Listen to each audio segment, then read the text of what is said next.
Selamat pagi Bapak Ibu Saudara yang dikasihi Tuhan. Sangat bersyukur kita boleh bersama-sama kembali berkumpul di dalam keluarga kita masing-masing. Kita akan menikmati hadirat Tuhan. Kita mau datang kepada Tuhan, menaikkan setiap pujian kita, doa kita, firman-firman yang akan kita dengarkan. Kita akan bersama-sama bersehati di dalam ibadah kita pada pagi hari ini. Kita akan naikkan pujian, Kau sangat kucinta.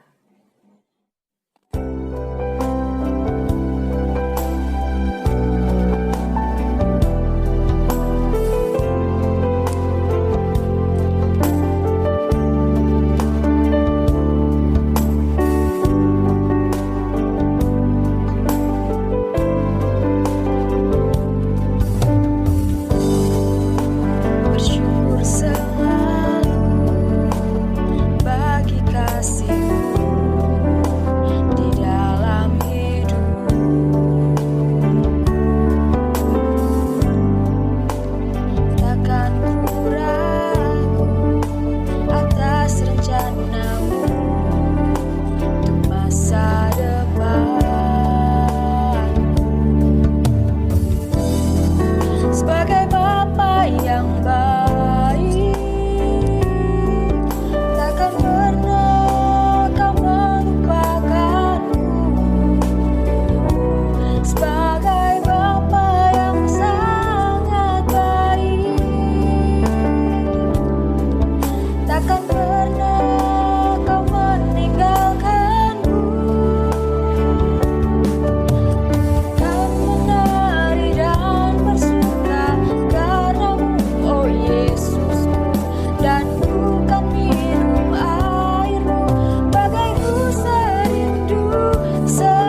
Bapa di dalam surga, kami bersyukur Tuhan buat pagi yang indah yang boleh Engkau berikan buat kami. Saat ini Tuhan, kami boleh bersama-sama dengan keluarga kami bersehati menaikkan setiap ucapan syukur kami Tuhan kehadirat-Mu.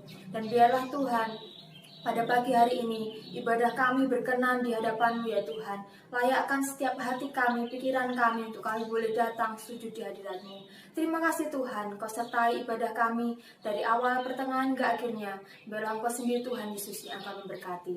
Ini doa kami Tuhan, ucapan syukur kami hanya kami naikkan di dalam nama Tuhan kami Yesus Kristus.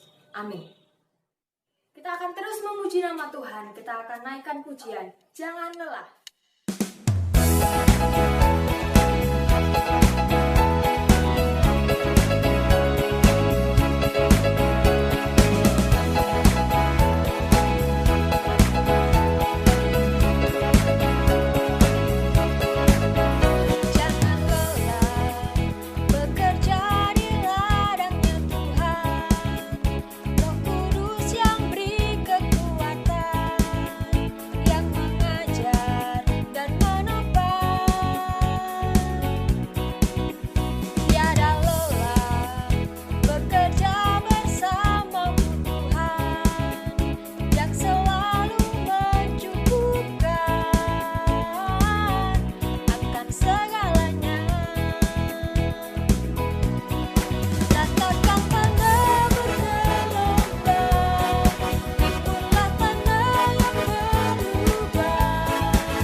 Bersama-sama mendengarkan kebenaran firman Tuhan yang akan disampaikan oleh hambanya, Pendeta Muda Ardila. Namun sebelumnya kita mau angkat pujian, sujud di altarnya.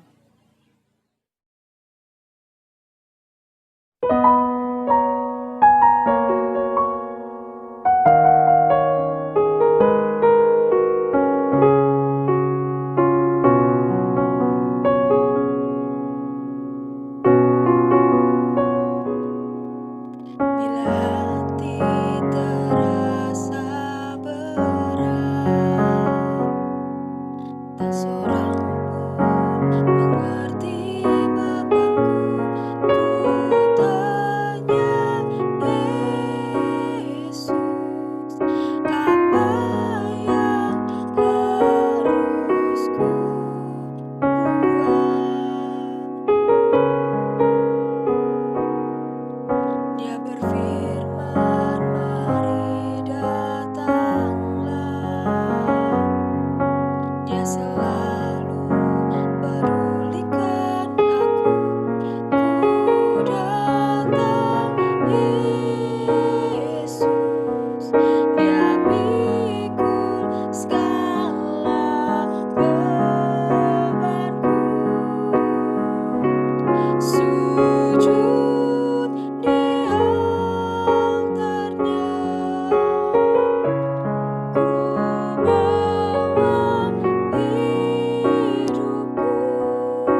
Shalom, selamat pagi Bapak Ibu Saudara yang dikasihi Tuhan. Pagi ini kita bersyukur Tuhan masih izinkan kita untuk kita boleh bersama-sama beribadah. Tadi kita sudah memuji dan muliakan nama Tuhan melalui segenap kehidupan kita.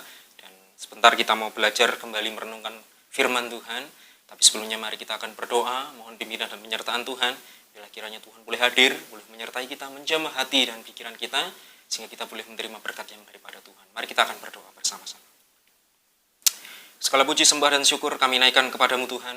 Kami mengucap syukur, pagi ini kami masih boleh Tuhan izinkan untuk kami boleh beribadah. Kami boleh memuji dan memuliakan nama Tuhan melalui segenap kehidupan kami, melalui segenap apa yang boleh ada dalam kehidupan kami. Dan sebentar Tuhan, kami mau bersama-sama duduk diam, mendengarkan kebenaran firman-Mu, merenungkan kembali setiap kebenaran-kebenaran firman Tuhan. Biarlah firman-Mu ini Tuhan boleh termeterai dalam setiap hati kami. Biarlah firman-Mu ini Tuhan boleh ada dalam kehidupan kami. Jadikan kami menjadi pribadi yang bertumbuh, menjadi pribadi yang hidup berkenan di hadapan Tuhan. Kami menyerahkan setiap kami Tuhan, pribadi lepas pribadi, setiap jemaat-Mu yang pada pagi hari ini boleh mempersiapkan hatinya untuk boleh mendengarkan kebenaran firman-Mu. Kami menyerahkan setiap kami, baik kami yang ada di gereja maupun setiap kami yang ada di rumah, serta setiap keluarga kami. Tuhan jamah setiap hati dan pikiran kami. Tuhan berikan kami pemahaman, Tuhan berikan kami pengertian, sehingga kami boleh menerima berkat penyertaan yang daripada Tuhan. Sehingga kehidupan kami boleh terus diubahkan menjadi semakin serupa dengan Engkau. Kami menyerahkan setiap kami Tuhan, kami siap menyambut berkat-Mu, hanya di dalam nama-Mu yang kudus. Haleluya, amin. Bapak Ibu Saudara yang dikasihi Tuhan, pagi hari ini kita mau belajar bersama-sama. Bagian firman Tuhan pagi hari ini diambil dari kitab 1 Petrus pasal yang kelima, ayat yang ke-8. 1 Petrus pasal yang kelima, ayat yang ke-8, mari kita akan perhatikan bersama-sama. 1 Petrus pasal yang kelima ayat yang ke-8, demikian bunyi firman Tuhan. Sadarlah dan berjaga-jagalah, lawanmu si iblis berjalan sekeliling sama seperti singa yang mengaum-ngaum dan mencari orang yang dapat ditelannya. Sekali lagi, sadarlah dan berjaga-jagalah, lawanmu si iblis berjalan keliling sama seperti singa yang mengaum-ngaum dan mencari orang yang dapat ditelannya. Bapak Ibu Saudara, bagian firman Tuhan ini bukan menjadi bagian firman Tuhan yang asing. Pasti kita sudah sering sekali belajar, kita sudah sering sekali mendengar bagian firman Tuhan yang disampaikan melalui bagian firman Tuhan ini. Tapi pagi hari ini saya rindu untuk kita boleh belajar bersama-sama, untuk kita boleh semakin mengerti apa yang menjadi kehendak dan maksud Tuhan dalam setiap kehidupan kita. Bagian firman Tuhan dari kitab 1 Petrus pasal yang kelima ayat yang ke-8 ini menjadi satu bagian dari perikop di pasal yang kelima ayat yang pertama sampai yang ke-11 dalam judul perikop, Gembalakanlah Kawanan Domba Allah. Saya tidak mengajak kita semua untuk membaca bagian ini secara utuh dari ayat pertama sampai yang ke-11, tetapi kita hanya perhatikan di ayat yang ke-8. Satu ayat ini menjadi kunci, menjadi kalimat kunci. Nah, pagi hari ini kita mau belajar bersama-sama. Saya beri judul bagian firman Tuhan pagi hari ini, berjaga-jagalah senantiasa. Berjaga-jagalah senantiasa. Kata berjaga-jaga di sini merupakan kalimat perintah. Artinya kita diperintahkan untuk berjaga-jaga. Orang yang berjaga-jaga berarti dia harus siap siaga. Menyiapkan dirinya sebaik mungkin, sesiap apapun, sehingga ketika apapun yang terjadi dalam hidupnya, orang itu sudah berjaga-jaga. Artinya tetap dalam kondisi terbaiknya. Bapak Ibu Saudara yang dikasihi Tuhan, pernahkah kita menonton sebuah tayangan film dokumenter di televisi tentang habitat kehidupan satwa liar di Afrika? Kalau dulu waktu saya masih mungkin SMP, kalau tidak SMA, film-film dokumenter ini banyak ditayangkan di salah satu stasiun televisi swasta di Indonesia, kerjasama dengan Discovery Channel. Nah, di sana diceritakan bagaimana kehidupan satwa liar, terutama sang pemuncak rantai makanan ini, sang singa, dan habitat-habitat yang lainnya. Di sana digambarkan bagaimana seekor singa berburu kawanan rusa, zebra, atau banteng liar mungkin bahkan yang ukurannya lebih besar dari si singa ini.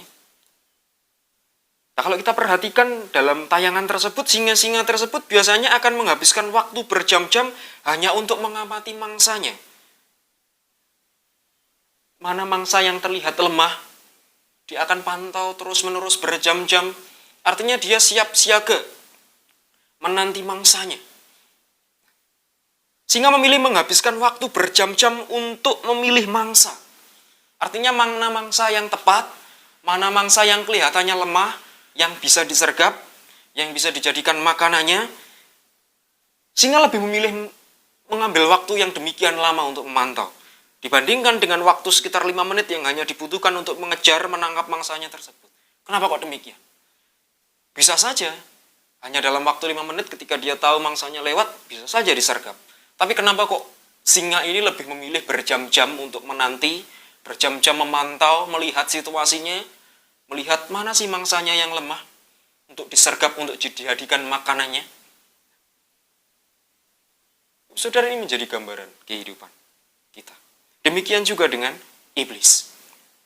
Iblis selalu mengincar orang-orang percaya yang lemah, orang yang lemah imannya, orang yang mudah tergoda. Orang-orang seperti ini yang akan menjadi mangsa si iblis. Oleh karena itulah Rasul Petrus mengingatkan orang-orang percaya untuk sadar dan berjaga-jaga senantiasa. Dalam bagian firman Tuhan ini Rasul Petrus mengingatkan kembali bahwa orang-orang percaya harus sadar dan berjaga-jaga, harus tetap sadar, harus tetap berjaga-jaga. Sama seperti seorang pencuri, tentu seorang pencuri dia akan berpikir 2 kali apabila daerah yang diincarnya untuk melakukan aksinya ternyata penuh dengan orang-orang yang bertugas ronda. Bapak Saudara, beberapa waktu yang lalu lingkungan gereja kita ini, walaupun beda RT di sebelah selatan gereja, sempat terjadi pencurian. Jadi sudah beberapa hari, beberapa kali ada warga yang kehilangan, dan ini sudah dipantau beberapa waktu lalu oleh warga, dan akhirnya sempat dipasang CCTV di beberapa tempat dan mulai diaktifkan kembali ronda malam, dan ternyata beberapa hari kemudian pencurinya tertangkap, Bapak Saudara. Satu ketika dipantau ada 2 orang yang sudah naik di atas tembok mau masuk ke rumah. Nah, dari situ, Bapak Saudara, tentunya seorang pencuri pun dia akan berpikir 2 kali. Kalau mungkin lingkungannya ini ada pos ronda, ada orang-orang yang berjaga malam. Tetapi kalau mungkin situasinya menurut mereka aman-aman saja, sepi-sepi saja, menjadikan satu kesempatan bagi mereka, mereka akan terus melakukan. Sama seperti pencuri ini. 1, 2, 3 kali tidak konangan, 1, 2, 3 kali tidak ketahuan, akhirnya seperti menjadi kebiasaan. Ada rasa kurang, wis tak balenin nih. Lah, tanpa disangka ternyata sudah dipersiapkan. Ada orang-orang yang berkumpul menanti. Lah, Bapak Saudara, ini menjadi gambaran bagi kita. Bahkan seorang pencuri tentu saja tidak akan berpikir dua kali apabila daerah yang diincarnya untuk melakukan aksinya ternyata penuh dengan orang yang bertugas ronda. Demikian juga si iblis. Demikian juga iblis. Ketika ia mendapati orang-orang percaya berjaga-jaga dalam dirinya, tentunya iblis juga akan berpikir untuk dua kali untuk menyerangnya. Walaupun demikian bukan artinya iblis ini akan mundur begitu saja. Ya wes, wong iki berjaga-jaga, aku tak mundur. Aku tak enggak usah karo wong iku. Bukan seperti itu. Tetapi ia akan terus berusaha mencari waktu yang baik, mencari waktu yang tepat untuk bisa menyerang kembali. Untuk itulah Rasul Petrus mengingatkan kepada kita, kepada saya dan saudara sebagai umat Tuhan, untuk kita boleh senantiasa terus sadar, terus berjaga-jaga. Ini loh gambaran iblis, Pak Saudara. Seperti itulah iblis menyerang kita. Ia datang dengan auman-aumannya, yaitu dalam bentuk intimidasi. Mungkin kalau digambarkan kayak di sinetron, mungkin ketika orang ada di dalam satu dilema, sama seperti di sinetron, di film-film, seringkali ada gambaran muncul seperti iblis. Oh, yang satunya seperti malaikat, satunya si malaikatnya bisi, wes, nggak usah, ojo dilakukan, itu nggak baik, jangan dilakukan, kamu orang baik. Tiba-tiba si iblis dengan aumannya tiba-tiba datang, wes lakonono ndak popo, iki kesempatan ndak datang 2 kali. Mungkin gambarannya seperti itu, Bapak Saudara. Iblis selalu datang dengan intimidasinya, selalu menawarkan dengan sesuatu yang sepertinya menguntungkan kita. Ia memiliki tujuan untuk membuat kita sebagai orang percaya menjadi bingung, goyah hatinya. Iya, kesempatan ndak datang 2 kali. Nek ndak tak lakoni saiki, ndak tak ambil sekarang, ya aku ndak mungkin bisa dapat lagi. Saudara, iblis itu pinter menggunakan kesempatan. Nah, itu yang harus kita perhatikan, Pak Saudara. Iblis seringkali membuat orang percaya menjadi bingung, seringkali membuat orang percaya menjadi patah semangat, seringkali membuat orang percaya kehilangan kesabarannya, sampai akhirnya melakukan segala cara, wis ndak sabar. Yang penting seperti ini cepat selesai, ndak peduli nanti dampaknya seperti apa. Atau membuat kita terlalu membesar-besarkan persoalan kita sendiri. Ketika kita diperhadapkan dengan tantangan, ketika kita diperhadapkan dengan permasalahan, entah itu mungkin dalam pekerjaan kita, atau mungkin di dalam keluarga kita, dalam pelayanan kita, atau dalam berbagai hal dalam kehidupan kita. Seringkali sebenarnya masalah itu sepele, dapat diselesaikan dengan mudah. Tapi seringkali kita yang membuat rumit. Seringkali kita yang membesar-besarkan permasalahan itu. Sehingga ini menjadikan celah bagi si iblis untuk masuk ke dalam kehidupan kita. Iblis berusaha mengintimidasi dan menelan kita pada akhirnya. Dan sifat utama manusia mudah tergoda. Dan pada akhirnya kita ditelan iblis dengan segala gemerlapnya dunia, dengan segala apa yang dunia tawarkan.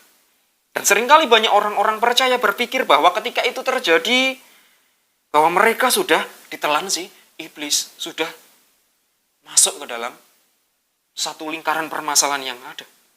Sementara kenyataannya, mereka hanya mendengar auman-auman singa saja. Mendengar auman-auman si iblis saja. Dan iblis sama sekali belum menyentuhnya. Seringkali pikiran kita yang membawa kita membuka celah bagi si iblis. Ketika mungkin permasalahan tantangan datang dalam kehidupan kita, entah itu dalam kehidupan keluarga kita atau dalam pekerjaan kita, sebenarnya permasalahan itu mudah untuk diselesaikan. Tetapi seringkali kita yang membuat permasalahan itu menjadi rumit.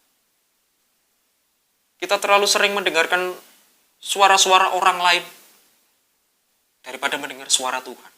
Karena apa? Karena kita hanya sebatas menjadi orang-orang Kristen biasa saja. Tidak menghidupi hubungan kita dalam kehidupan kekristenan. Seringkali kita yang memperkeruh keadaan kita, sehingga membuat iblis memiliki celah untuk masuk ke dalam hati kita. Dan akhirnya membuat lubang yang besar di dalam hati kita. Bapak Ibu Saudara yang dikasihi Tuhan, hari ini kita diingatkan Tuhan untuk kita sadar akan adanya serangan dalam kehidupan kita. Berulang-ulang kali saya ingatkan bahwa kita ini manusia yang terbatas. Kita tidak pernah tahu dengan apa yang akan nantinya terjadi dalam kehidupan kita. Kita tidak pernah tahu iblis pakai apa saja, siapa saja dalam kehidupan kita. Kapan si iblis datang menyerang kita. Tapi seringkali kita memberikan kesempatan bagi si iblis untuk masuk ke dalam diri kita. Pagi hari ini kita diingatkan untuk kita boleh sadar akan adanya serangan dalam kehidupan kita. Setiap hari iblis selalu berusaha menyerang kita dengan berbagai-bagai cara, dengan berbagai-bagai hal. Sehingga apapun itu, ketika itu ada celah sedikit saja, pasti iblis menggunakan kesempatan itu. Entah itu dalam pekerjaan kita, entah itu dalam kehidupan keluarga kita, ataupun bahkan mungkin dalam pelayanan kita. Iblis selalu menyerang kita, menggunakan celah yang ada dengan berbagai cara. Salah satunya adalah lewat masalah yang ada dalam kehidupan kita. Saudara, tidak ada manusia yang hidup tanpa masalah. Kita sering mendengar ini, kita sering belajar ini. Bahwa kita hidup di dunia dengan permasalahan kita. Permasalahan itu yang membentuk kita menjadi pribadi yang lebih baik lagi. Ketika kita memahami maksudnya Tuhan. Minggu yang lalu kita sudah belajar bersama-sama. Mengerti memahami maksudnya Tuhan. Ketika kita memahami apa sih maksudnya Tuhan, kita akan tahu. Kita akan selalu berpikir positif dalam kehidupan kita. Sehingga iblis pun akan susah masuk ke dalam diri kita. Ketika kita hidup di dalam kekristenan yang sesungguhnya. Tapi ketika kita hanya menjadi orang Kristen yang ikut-ikutan saja, wis pokoknya aku minggu ning gereja, budal-budal, nyanyi-nyanyi, ngrungokne firman, ngantuk, pulang, ya wis lali. Pokoknya setiap minggu seperti itu saja. Ini orang Kristen ikut-ikutan. Minggu yang lalu saya ingatkan bahwa menjadi pengikut Kristus bukan hanya sekedar kita mengikuti saja, enggak. Tapi bagaimana kita hidup di dalam prosesnya Tuhan. Bagaimana kita menjadi pengikut Tuhan yang setia. Mau melakukan apa yang Tuhan firmankan dalam kehidupan kita. Salah satunya iblis memakai masalah untuk masuk ke dalam kehidupan kita. Mengambil celah dari permasalahan yang ada dalam kehidupan kita. Karena manusia yang hidup di dunia tidak ada yang bebas dari permasalahan. Setiap orang hidup dengan masalahnya masing-masing. Setiap hari mungkin ada saja masalah yang harus kita hadapi dalam kehidupan kita. Selesai permasalahan satu, cek baru ambekan, mungkin akan datang lagi permasalahan yang baru. Seperti itu loh siklus kehidupan kita di dunia.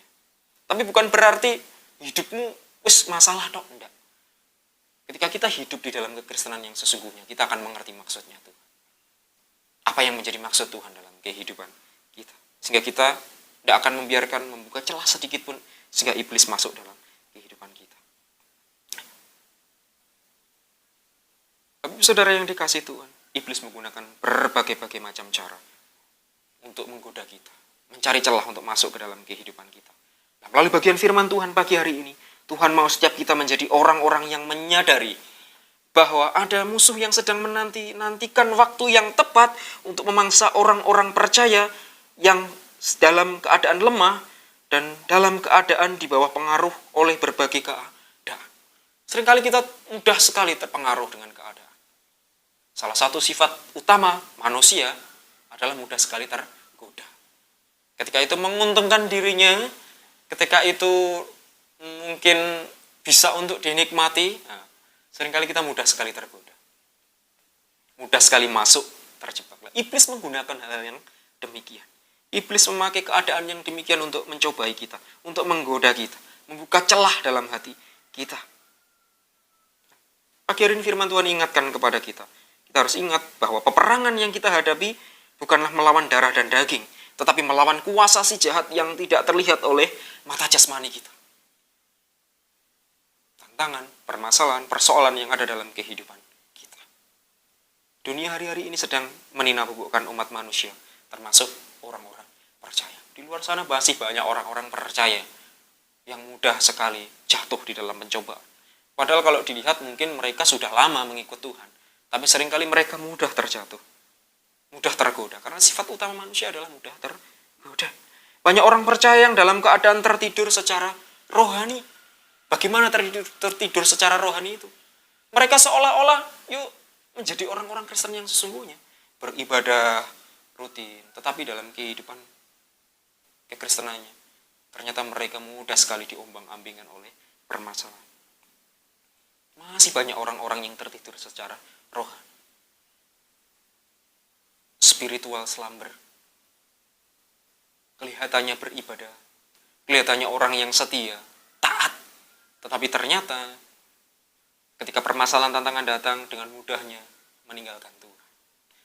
Bapak Saudara, bagian firman Tuhan pagi hari ini mengingatkan kepada kita Respon seperti apa yang harus kita lakukan? Respon seperti apa yang harus kita kerjakan? Sehingga kita boleh menjadi pribadi yang senantiasa berjaga-jaga dalam kehidupan kita. Pagi hari ini ada 2 pesan penting yang Tuhan sampaikan melalui kebenaran firman Tuhan pagi hari ini, yang harus ada dalam kehidupan kita. Yang pertama kita akan perhatikan dari ayat yang ke-8. 1 Petrus 5 ayat yang ke-8. Sadarlah dan berjaga-jagalah, lawanmu si iblis berjalan keliling sama seperti singa yang mengaum-ngaum dan mencari orang yang dapat ditelannya. Bapak Ibu Saudara, dalam ayat yang ke-8, di awal ayat yang ke-8 ada 2 kata di sana. Sadarlah dan berjaga-jaga. Ini merupakan satu kalimat perintah. Pesan Tuhan yang pertama yang harus kita lakukan adalah jangan membiarkan dunia dan berbagai keadaan meracuni kita. Jangan kita biarkan dunia dan berbagai keadaan meracuni kita. Bapak Ibu Saudara, dunia dengan segala keindahannya, dunia dengan segala tipu dayanya, dunia dengan segala kenikmatannya, seringkali menggoda saya dan saudara. Benar enggak, Bapak Ibu Saudara? Contoh sepele, penggunaan handphone. Handphone ini sebenarnya teknologi yang sangat bermanfaat ketika digunakan sebagaimana mestinya. Kita bisa membuka Alkitab dimanapun saja. Kita bisa membaca firman Tuhan dimanapun saja. Kita bisa mendengarkan kebenaran firman Tuhan dimanapun saja. Bahkan kita bisa belajar. Buku sekarang tidak harus dibeli. Kita bisa mencari aplikasi tertentu yang untuk membaca buku. Saya pun demikian. Saya belajar banyak sekali membaca dari e-book, dari buku-buku elektronik. Nah, ini menjadi satu kesempatan bagi kita untuk semakin mengerti. Kita boleh semakin belajar. Tetapi di satu sisi, handphone ini bisa menjadi alat pembunuh yang mematikan kerohanian kita. Ketika kita tidak sadar sesungguhnya bagaimana kita harus menggunakannya dengan baik. Contohnya, ketika di gereja, saudara, dengan dalih, aku mau baca firman Tuhan, pakai Alkitab. Benar, buka firman Tuhan. Ketika Pak Pendeta bilang, kita buka bagian firman Tuhan dari 1 Petrus pasal yang ke-5 ayat yang kesekian-sekian. Silakan. Biar cepat, aku tak pakai Alkitab elektronik. Tinggal pencet dibuka. Tidak salah, saudara. Tapi ketika tiba-tiba HP-nya bunyi, cedung. Nah, apa? Notif WA. Seringkali apa? Kita tergoda. Apa sih? Ada pesan apa sih kok sampai 3 kali? Cedung. Saya tak tahan sih, aku baca firman Tuhan. Tiba-tiba datang lagi. Cedung. Nah, semakin banyak cedung akhirnya mudah sekali tergoda. Penasaran, seperti apa sih? Tidak apa-apa, tidak ada yang tahu, tak buka. Tanpa kita sadari, ini mengalihkan perhatian kita. Akhirnya kita tidak fokus dengan firman Tuhan. Padahal kalaupun kalau kita silent, ya kita baca nanti setelah selesai ibadah pun kita bisa. Tapi seringkali kita mudah tergoda. Ini loh, salah satu sifatnya manusia. Mudah tergoda. Sehingga kita membuka celah bagi si iblis untuk masuk ke dalam hati kita. Sehingga kita mudah masuk, jatuh ke dalam belenggu dosa. Lah pagi hari ini, bagian firman Tuhan yang pertama mengingatkan kepada kita. Jangan biarkan dunia dan berbagai keadaan meracuni kita. Bapak saudara tahu racun? Racun itu hanya sebuah racun ketika dia tidak diapa-apakan. Tapi ketika racun itu kita minum, akhirnya apa? Dampaknya apa? Mematikan seluruh kehidupan kita. Atau mungkin mempengaruhi kehidupan kita. Nah, begitupun dunia, saudara. Dunia dan segala isinya hanya sebuah dunia. Bisa menjadi hal yang positif, bisa menjadi hal yang negatif. Tetapi ketika kita mengambil itu, tanpa kita mengerti apa yang harus kita kerjakan, dengan hati yang bijaksana, pada akhirnya ini akan meracuni kehidupan kita. Dunia dengan segala tipu dayanya. Dunia dengan segala kemegahannya. Bapak saudara yang dikasih Tuhan, kalau kita perhatikan, kata sadarlah dalam ayat yang ke-8 dari pasal yang ke-5, kata sadarlah ini dari bahasa aslinya nepo, memiliki arti waras atau bebas dari kondisi mabuk, atau bebas dari pengaruh racun atau minuman keras. Bapak saudara yang dikasih Tuhan, hari-hari ini dunia mencoba menawarkan sesuatu yang memabukkan dan memikat hati saya dan saudara, memikat hati kita dengan segala tawaran-tawaran yang diberikan oleh dunia. Mereka menawarkan sesuatu yang mengenakan daging, seperti kelimpahan yang menghasilkan kemalasan atau kesenangan duniawi yang memuaskan hati. Yang penting hatinya puas. Tapi tanpa kita sadari menggerogoti tubuh kita. Menggerogoti kehidupan kerohanian kita. Daging yang teracuni tanpa kita sadari akan membuat pengejaran kita sebagai umat Tuhan, sebagai seorang pemercaya akan Tuhan menjadi salah. Pada akhirnya, apa yang kita lakukan, segala sesuatunya dikendalikan oleh pikiran kita. Bukan Tuhan yang bersemayam dalam diri kita yang pegang kendali atas kehidupan kita. Tapi pada akhirnya pikiran kita yang mengontrol kehidupan kita.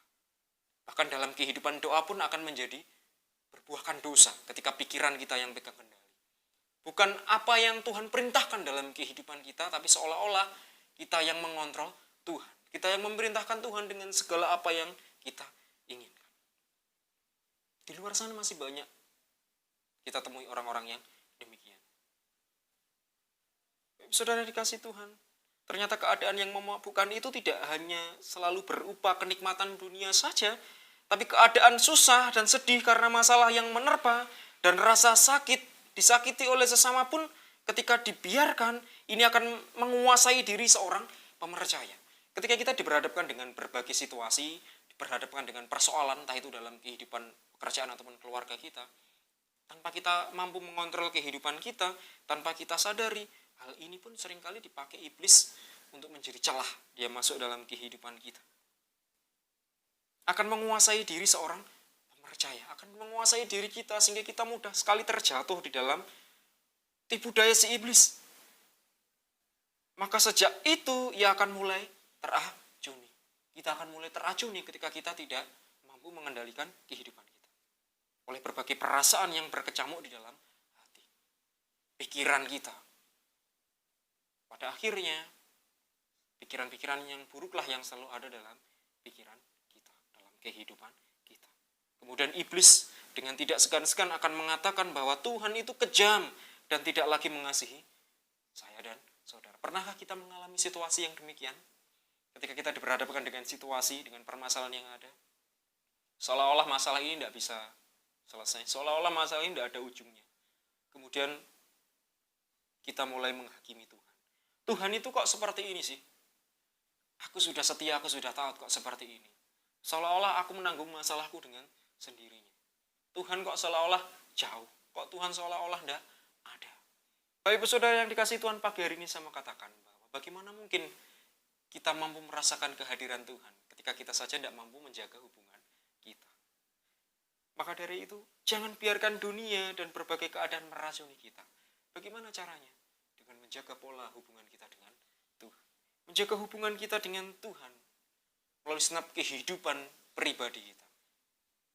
Kehidupan pribadi kita dengan Tuhan. Kehidupan doa, kehidupan firman, waktu yang berkualitas dengan Tuhan. Sehingga iblis tidak merongrong dalam kehidupan kita. Kemudian dia berbisik, Tuhan itu kejam loh. Kamu punya masalah yang seperti ini saja, keluargamu menjauh daripadamu. Tuhan seolah-olah tidak ada. Tapi sebaliknya, saudara, ketika kita hidup di dalam kekristenan yang sesungguhnya, bukan kekristenan yang abal-abal, tapi sungguh-sungguh hidup di dalam tangannya Tuhan. Seberat apapun tantangan, sebesar apapun masalah, kita akan tetap berdiri kokoh. Karena yang senantiasa menyertai saya dan saudara. Bagaimana dengan kehidupan kita? Bagaimana dengan kehidupan iman kita? Iman yang kuatkah atau iman yang lemahkah? Karena ketika orang itu memiliki iman yang lemah, maka ia akan mudah termakan oleh perkataan si iblis. Dengan tipu daya si iblis. Oleh sebab itu, mari kita melatih terus kepekaan kerohanian kita. Dan tetap sadar siapa musuh yang sesungguhnya. Dan harus kita lawan. Bapak saudara, pesan Tuhan yang pertama mengingatkan kepada kita. Jangan biarkan dunia dan berbagai keadaan meracuni kita. Dunia dengan segala kenikmatannya. Dunia dengan segala tawarannya. Seringkali membuat kita mudah sekali tergoda. Tetapi sebagai umat Tuhan yang setia, sebagai umat Tuhan yang taat, sebagai anak-anak Tuhan yang hidup menjalin hubungannya dengan Tuhan dengan baik, mari kita terus berdiri kokoh di dalam Tuhan. Perkuat benteng iman kita, perkokoh kehidupan kerohanian kita, sehingga ketika iblis datang menyerang kita, kita tetap sadar, kita tetap siap siaga, karena kita percaya bahwa Tuhan senantiasa menolong saya dan saudara. Itu pesan Tuhan yang pertama. Yang kedua, yang terakhir, kita akan perhatikan dari masih 1 Petrus pasal yang kelima ayat yang ke-8. Tadi di sana dikatakan, sadarlah dan berjaga-jagalah, lawanmu si iblis berjalan keliling sama seperti singa yang mengaum-ngaum dan mencari orang yang dapat ditelannya. Tapi saudara, yang pertama tadi dikatakan firman Tuhan perintahkan jangan membiarkan dunia dan berbagai keadaan meracuni kita. Kemudian yang kedua apa perintah Tuhan? Yang kedua, Tuhan perintahkan jangan memiliki rasa aman yang salah. Seperti apa sih rasa aman yang salah itu? Bapak Ibu Saudara yang dikasihi Tuhan, apa yang membuat kita seringkali buta akan situasi? Pernahkah kita buta akan situasi? Seperti apa sih buta akan situasi itu? Apa yang membuat kita seringkali buta akan situasi? Jawabannya hanya satu, saudara. Apa? Seringkali kenyamanan lah. Seringkali kenyamanan yang membuat kita lupa segalanya. Ketika seseorang ada di satu titik nyamannya, seringkali buta akan situasi. Terus tidak mempedulikan apa yang ada di sekitarnya. Sementing situasiku nyaman. Seringkali kenyamanan lah yang membuat kita buta akan situasi. Membuat kita lupa segalanya. Bapak Ibu Saudara yang dikasihi Tuhan, pada waktu Petrus lewat suratnya ini menyuruh umat Tuhan untuk berjaga-jaga, mungkin sekali ia ingat akan peristiwa di mana Tuhan Yesus menyuruhnya untuk berjaga-jaga di dalam doa. Ketika Tuhan Yesus menyuruhnya berjaga-jaga di dalam doa sebelum penyaliban. Kita dapat perhatikan dalam Matius pasal yang ke-26 ayat yang ke-40 sampai yang ke-41. Di mana ketika Tuhan sedang berdoa, Tuhan peringatkan Petrus pada waktu itu, menyuruhnya untuk berjaga-jaga di dalam doa. Mungkin waktu itu ketika Petrus lewat suratnya ini menyuruh umat Tuhan untuk berjaga-jaga, dia sedang mengingat apa yang sedang pernah dia kerjakan pada waktu itu. Bahkan yang pernah terjadi dalam hidupnya. Dan kegagalan untuk mentaati perintah Yesus ini menyebabkan ia jatuh ke dalam penyangkalan-penyangkalannya. Kalau kita belajar bersama-sama, ada 3 kali penyangkalan yang dilakukan oleh Petrus pada waktu itu. Saudara, mungkin saja pada waktu itu Petrus dan para murid sedang dalam kondisi kecapean secara fisik. Secara fisiknya mungkin lelah, secara fisiknya mungkin sedang capek, tetapi seandainya mereka menyadari apa yang akan terjadi di depan mereka, seandainya mereka tahu apa yang akan mereka alami, pasti mereka tidak akan membiarkan diri mereka tertidur begitu saja. Begitu dalam kehidupan kita. Kalau mungkin kita tahu apa yang akan terjadi dalam kehidupan kita yang akan datang, mungkin kita akan tetap siap sedia, melek mendelang, tidak akan tertidur dengan mudahnya. Tetapi kenyataannya kita manusia yang terbatas. Saya dan saudara, kita ini manusia yang terbatas. Kita manusia yang tidak pernah tahu nantinya apa yang akan terjadi dalam kehidupan kita. Itu pun yang dialami Petrus pada waktu itu. Musuh sebetulnya sedang berjalan seperti singa yang mengaum-ngaum, mencari orang yang dapat ditelannya. Ibarat singa yang sedang mengaum-ngaum, yang sedang mengamat-amati mangsanya. Siapa ya?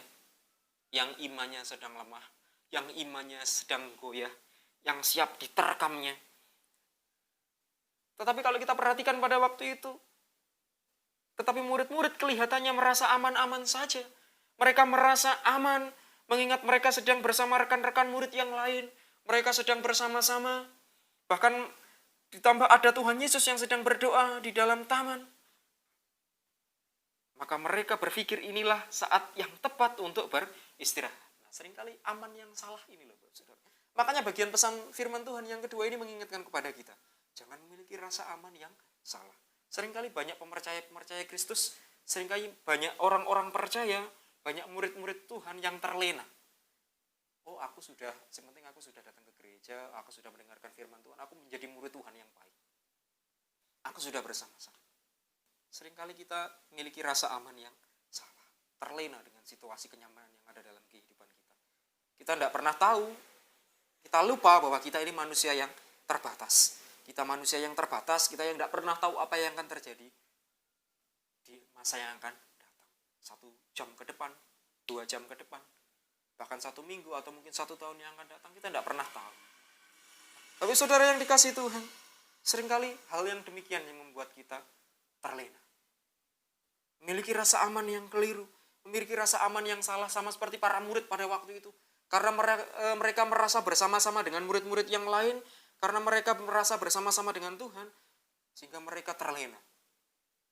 Sehingga dengan mudahnya mereka beristirahat. Sedangkan bagi Yesus pada waktu itu, inilah saat yang tepat untuk berdoa dan berjaga-jaga. Bapak Saudara, pesan Tuhan yang kedua mengingatkan kepada kita, jangan mudah terlena dengan rasa aman yang ada, dengan kenyamanan yang kita nikmati saat ini. Kita ini manusia yang terbatas, kita tidak pernah tahu apa yang akan terjadi di masa yang akan datang. Maka dari itu firman Tuhan ingatkan kepada kita, sadarlah dan berjaga-jagalah. Firman Tuhan juga ingatkan kepada kita bahwa hari-hari ini adalah jahat. Gambaran dunia yang semakin hari semakin jahat dengan tipu dayanya. Bapak Saudara yang dikasihi Tuhan, melalui bagian firman Tuhan pagi hari ini, ada dua pesan penting yang Tuhan mau ingatkan kepada saya dan saudara, supaya kita tetap sadar dan berjaga-jaga.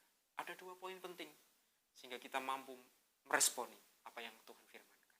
Yang pertama, jangan membiarkan dunia dan berbagai keadaan meracuni kita, sehingga kita mudah sekali jatuh ke dalam pencobaan. Yang kedua, Tuhan ingatkan kepada kita, jangan memiliki rasa aman yang salah. Jangan pernah terlena dengan kenyamanan yang ada dalam kehidupan kita yang kita rasakan saat ini. Siap sedialah, berjaga-jagalah. Ingatlah bahwa musuh tidak akan menyerang wilayah di mana terdapat benteng pertahanan yang kuat dari kita. Ia akan mencari titik kelemahan kita setiap saat. Sama seperti singa yang mencari mangsanya. Dia akan senantiasa menanti sampai waktu yang tepat. Begitupun iblis, saudara. Iblis sedang menanti, mengamat-amati saya dan saudara. Jangan biarkan kita membuka celah bagi si iblis masuk ke dalam diri kita. Sehingga dengan mudahnya kita akan lari daripada Tuhan. Sehingga dengan mudahnya kita akan jauh daripada Tuhan. Namun, jadilah menjadi pribadi yang berbeda. Menjadi umat Tuhan yang taat. Ketika kita berjalan dalam kewaspadaan rohani yang tinggi, maka apapun yang menjadi titik kelemahan kita, apapun yang menjadi titik kelemahan kita, mereka tidak akan mampu untuk menyergapnya begitu saja. Iblis tidak akan menemukan celah bagi kita ketika kita hidup di dalam tangan Tuhan yang sejati. Mari Bapak Saudara, melalui bagian firman Tuhan pagi hari ini, kita terus belajar menjadi pribadi yang senantiasa sadar dan berjaga-jaga. Karena hari-hari ini jahat. Mari kita menjadi pribadi yang berjaga-jaga.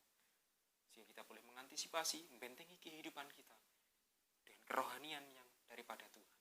Sehingga iblis pun tidak memiliki celah. Sehingga kita boleh menjadi pribadi yang hidup berkenan di hadapan Tuhan. Amin. Mari kita akan berdoa. Bapak Surgawi, kami mengucap syukur untuk kebenaran firman pagi hari ini. Biarlah firman Tuhan yang singkat ini boleh menguatkan setiap pribadi kami. Kami boleh menjadi pribadi-pribadi yang semakin setia, menjadi pribadi yang berkenan di hadapan Tuhan, yang terus berjaga-jaga, terus sadar, karena kami menyadari bahwa iblis sedang memantau kami. Iblis sedang berjalan mengaum-ngaum di sekeliling kami. Sehingga kami harus membentengi kehidupan pribadi kami dengan kerohanian yang daripada Tuhan. Kami menyerahkan setiap pribadi kami, Tuhan. Baik kami yang ada di gereja maupun kami yang ada di rumah. Segala keluarga kami, Tuhan menjamah setiap hati kami, Tuhan proteksi setiap kami, sehingga kami boleh menjadi pribadi yang sadar dan berjaga-jaga. Kami menyerahkan setiap kami, biarlah firman-Mu ini Tuhan termaterai dalam setiap hati kami, sehingga kami boleh terus ada bagi Tuhan, apapun yang terjadi dalam kehidupan kami. Kami serahkan pagi hari ini Tuhan, hanya dalam nama-Nya yang kudus, haleluya. Amin.